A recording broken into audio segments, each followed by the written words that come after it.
So in our compound interest formula, it turns out that the frequency makes a difference to us. How often you're compounding. The more compounding in a year,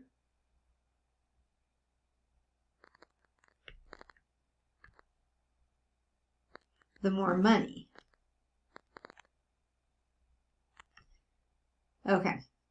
So they have a chart in the book, you can look at that. But, if it's compounding, quarterly, that's not going to be as much money in your account if you, compared to if they compounded it daily.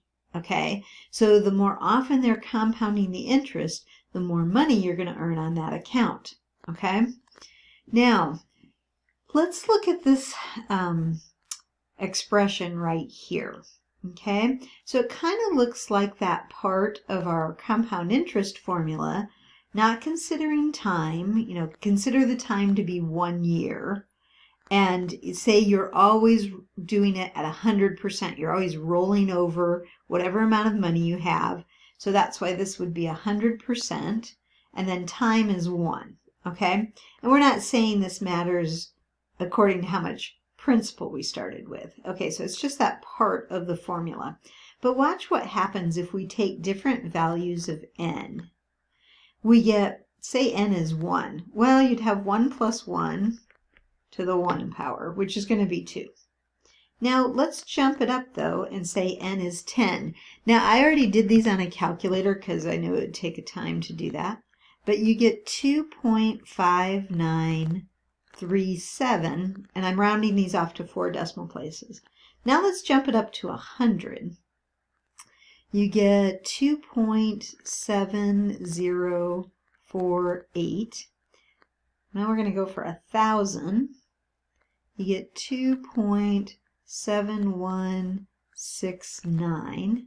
And then I went 10,000, then I stopped, but 10,000, you get 2.7181. So do you see the numbers are getting closer to 2.71 something, something, something.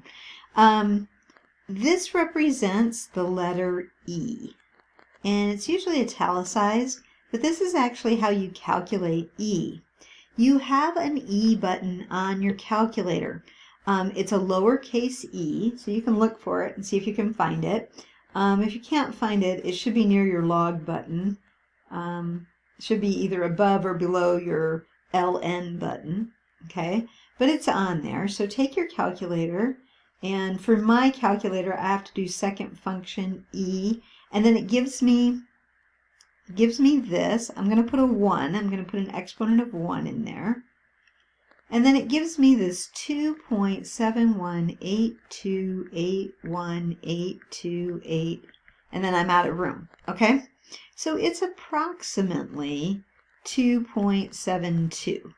We're going to use the E button in our calculations, though, but we're going to see this in a compound interest formula that continues compounding continuously. Okay, but first we're just talking about the E. And so E is not written that way. It's written italicized.